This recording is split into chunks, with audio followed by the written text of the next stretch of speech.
Hey, what's up guys? This is DurianP Productions. Today, we're going to unboxing a brand new ThinkPad T14. This is the Ryzen 4000 version, R7-4750U, 16 GB of RAM, 512 GB of solid state drive, 14-inch Full HD resolution IPS screen. So why it's so interesting? Because it's a T-series laptop, some type of good expandability. Wow, this Ryzen version makes it much affordable, or it will easily go up to $2,000 or more. This one is just $1,000 slightly more, very affordable option. If you're a home business owner, then this is one of your best options. Outside the box, you get a standard Lenovo Type-C charger. This is not the lightest one, but definitely the length of the cable will allow you to use anywhere. Those type of very light charger won't allow you to extend the cable from the far end of the office, but this one 2-point-something meters definitely will.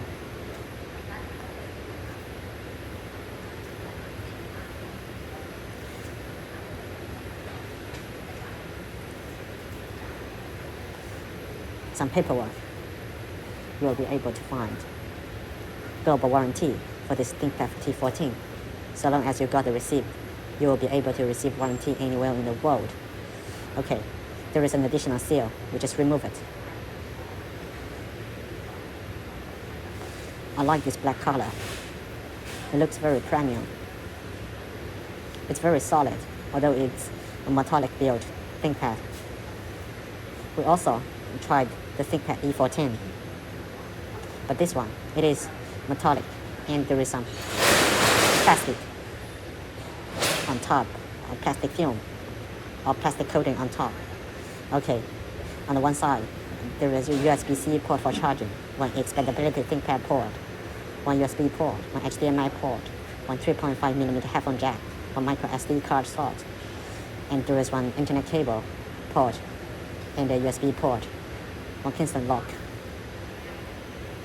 Oh my god, this is really a lot of expandability.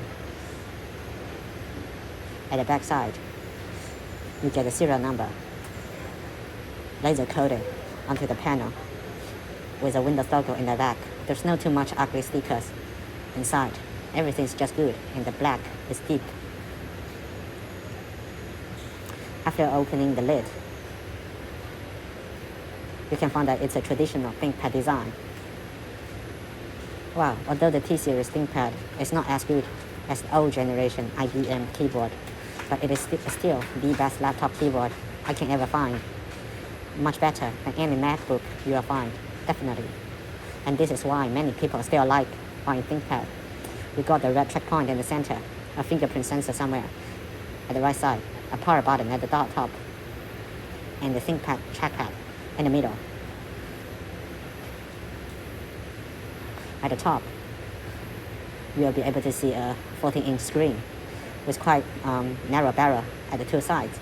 And at the top, you got a webcam, which is good for daily IP meeting. You definitely can use ThinkShutter to block the camera if you want to do so. So everything you feel on this laptop, it feels premium. The plastic coating or the plastic itself just makes everything more premium rather than less premium compared to other manufacturers. This is why we always like ThinkPad, not plastic from any other brand. We have already set it up previously and now power it on.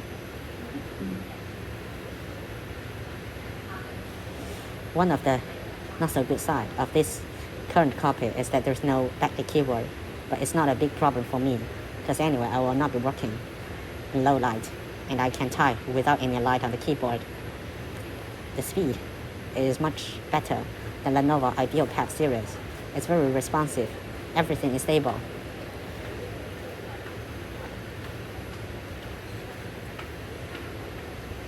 Currently, the total 512 GB solid state drive is in OneDrive C 475 GB, and suggestly you should have a D drive in case you lose something in the C drive. Now let's open a YouTube video to check the overall sound and video quality.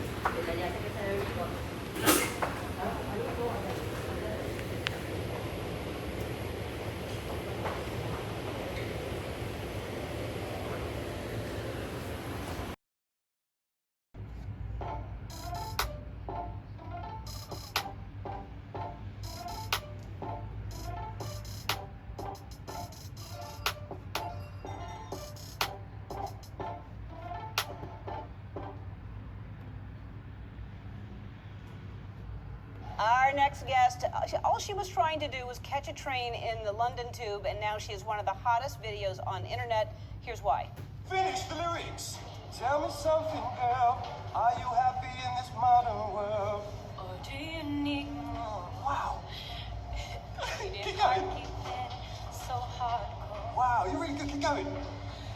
I'm off the deep end, watches out out there. I'll never meet the ground. Wow. Crash through the surface when it can't hurt us. We're far from that point. Or do you need more? Ain't it hard keeping so hardcore? I'm falling. In all the good times, I find myself longing. The screen quality is, although it's not a white color gamma screen, but wow, the screen quality is definitely impressive. There's minimum backlight leaking compared to most other models, which more or less you get quite some.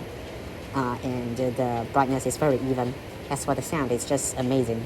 The top notch, it's just it's just top level. The loudness is very strong. You got high pitch, you got bass. Overall, the video experience is very good.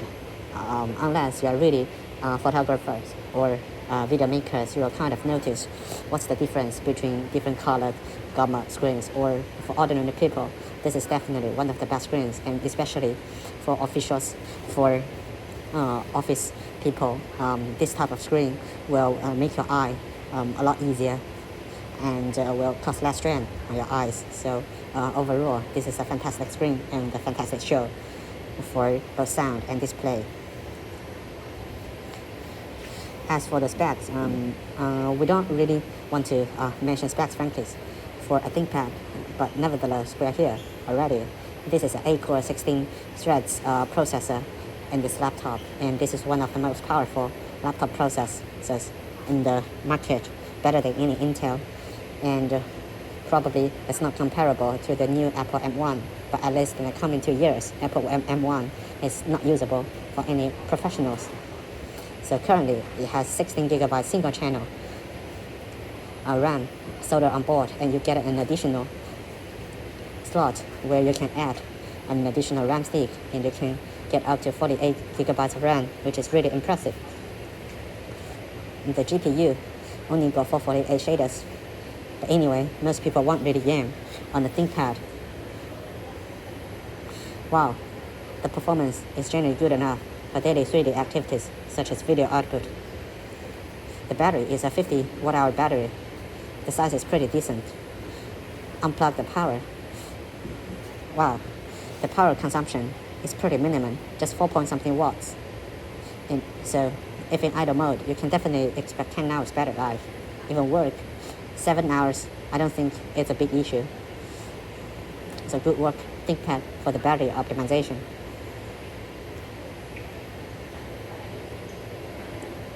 As for the solid-state drive, it's from Samsung, a PM981A. This is one of the fastest in the market. Before PCIe 4.0 drive come out, Wi-Fi is supported by AX200, supporting Wi-Fi mesh network routers. There's nothing you can get better than this Wi-Fi card. It's the fastest on market. For the benchmarks, currently you only get single channel speed. The latency is very good, while the speed is just single channel speed. If you just add a RAM stick, you can get 35GB, but now it's 17, almost half. The solid-state drive is as fast as we can see. Wow, something dragged down the performance. probably due to that we are running in battery mode, but there's nothing to complain about. For Cinebench R15, the processor speed itself, as you can see, wow, the power is kind of limited, and the multi-core performance is limited to around 1.1K. Generally, you can run to 1.3 to 1.4K, but it's still okay, considering it can give you 90% performance with a much lower power consumption. It won't affect any of your daily speed, because the single core is still very high, around 170 CB. And one thing impressive is that there's no in-fan noise I can notice during the benchmark, which is very amazing. So ThinkPad definitely has the best balance between noise and performance. Now let us just stress the CPU somehow. Before the stress test, the temperature is 45 Celsius degree with an extremely low CPU power consumption of 1 watt. After starting the stress test, the power goes slightly up to around 25 watts. Then 3 gigahertz, which is very decent for 8 cores. It doesn't seem like that it can sustain for a long time. It goes to 23 watts after just a few seconds. And then, after 10 minutes of stability test, the power stabilized at 20 something watt. The temperature is 88 Celsius degree, and the frequency is 2.7 gigahertz. This is pretty amazing for ThinkPad at such a noise level. Now you can hear a bit of fan noise, but definitely not really loud. I really appreciate ThinkPad effort in keeping the noise low, while maintain 8 core still at a very usable 2.7 gigahertz, letting the system take a rest for a few moments and stress the GPU it along. So after GPU stress test goes up, the power only goes to 13 or 14 watts, which is totally not touching the power limit, which is 23 watts. If you're just running GPU intensive game, you can run at 1.6 gigahertz probably forever. Adding both into the stress test, CPU and GPU, the GPU can be stabilized at 800 megahertz also, and CPU around 2.7 gigahertz. It seems like a 800 megahertz GPU doesn't really eat up any power from the system.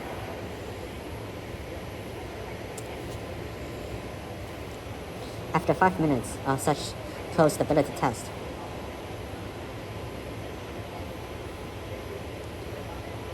the frequency of GPU is still 700 megahertz also, 7 or 800, and CPU is 2.5 gigahertz. As a result, so it just trade 0.25 gigahertz of CPU frequency to a 0.8 gigahertz GPU.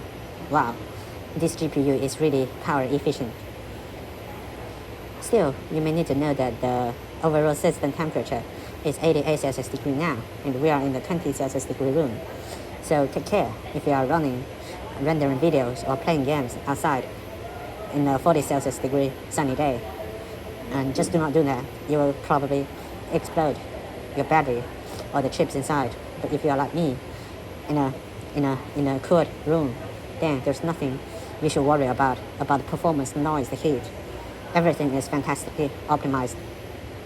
So overall, about this laptop, this is a very mature design, a very mature experience, and everything is just fantastic. If you got some money, so just try to add the backlit, just get the high color gamma screen, and you will make the overall experience even better. But at least for this version, it is good enough for office work, and overall, I would like to say I like it.